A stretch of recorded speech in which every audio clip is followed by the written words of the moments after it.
базедік ауру немесе диффуздық озоп дегеніміз тироидтік гормондардың, яғни Т3, Т4 гормондардың көп өндірілуімен сипатталатын аутоиммундық ауру.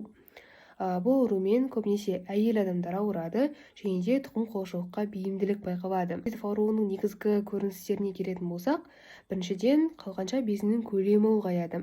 Оған сәйкесінше мойнының да үлкеюін байқауымызға болады.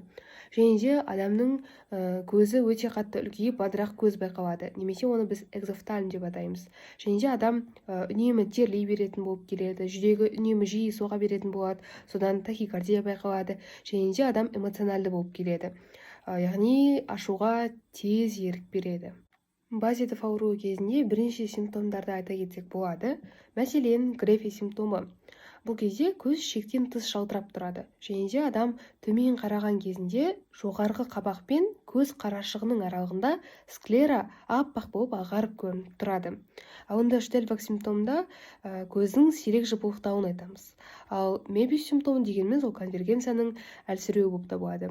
Сонымен қатар бұл кезде басқа да симптомдар байқалады. Мәселен, диарея, іштің қатып түйіліп ауруы деген секілді. Және де салмақ қосуды айтуымызға болады. Сонымен қатар тремор, яғни дірілдеу. Мәселен, қолдың дірілдеуін айтамыз. Диффуздық озоптың 4 сатысына ажыратамыз. Ең біріншіден 0-ші сатыдан бастаймыз. Бұл кезде қалқанша безі анықталмайды. Ал бірінші саты екіге бөлінеді, 1А және де 1Б деп. Бірінші А сатыда қалқанша безі пальпациялаған кезде анықталады.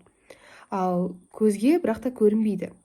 Ал бірінші Б сатыда қалқанша безі пальпациямен де анықталады, және де басты артқа қарай шалқайтқан кезде тоже анықталады. Енді екінші саты. Бұл кезде адам басы кәдімгі норма қалпында ұстап тұрған кезде бездің үлкейгенін байқаймыз. Ал үшінші сатыда қалқанша безінің үлкейгенін, яғни зобты біз алыс жерден ақ байқап тұрамыз. Ал төртінші сатыда өте үлкейген зобты көреміз. Диффуздық озоп кезінде систолық қысым жоғарылап, ал диастолық қысым төмендейді, және де тироксин, трииод, тиронин гормондары миокардты зақымдап, нәтижесінде тиреотоксикалық кардиомиопатия дамиды. Сонымен қатар аритмия болады, жүректің жеткіліксіздігі туындайды. Және де адам бедеу болып қалуы мүмкін.